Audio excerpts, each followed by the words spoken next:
This is the Cook Medical Furman Pigtail, indicated for pneumothoraces and pleural effusions. The one here in my hand is a 5 French. We come in a 5 French, a 6 French, and an 8.5. It is a percutaneous placement via Seldinger technique. 5 French Furman Pigtail by Cook Medical. This will be a sterile procedure, the patient lying on their side with the rolls behind their back.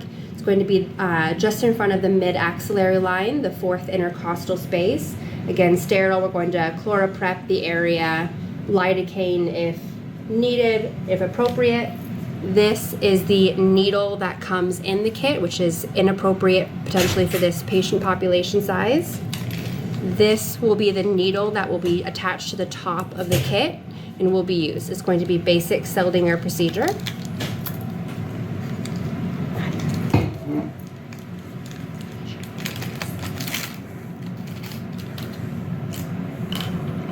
Palpating for your landmarks, going just up and over that 4th rib.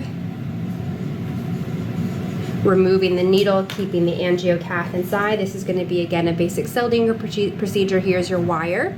It is a J-tip wire with a J-tip straightener. The straightener will get pushed forward to straighten the tip and placed into the hub of the angiocath. You can remove the guide wire, remove the J-tip straightener and the angiocath, leaving just the wire behind. If necessary, there's 1 step of dilation.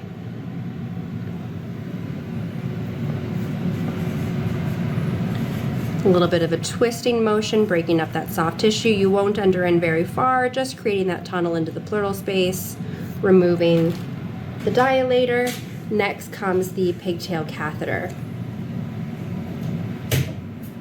The pigtail will self-straighten right over the wire, inserting that into the patient.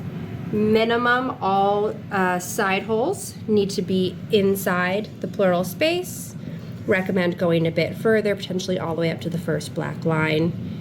Going to go down to skin level and then remove the wire. That pigtail will self-curl in the patient. And here is your Christmas tree adapter that will lure lock onto the hub of the catheter.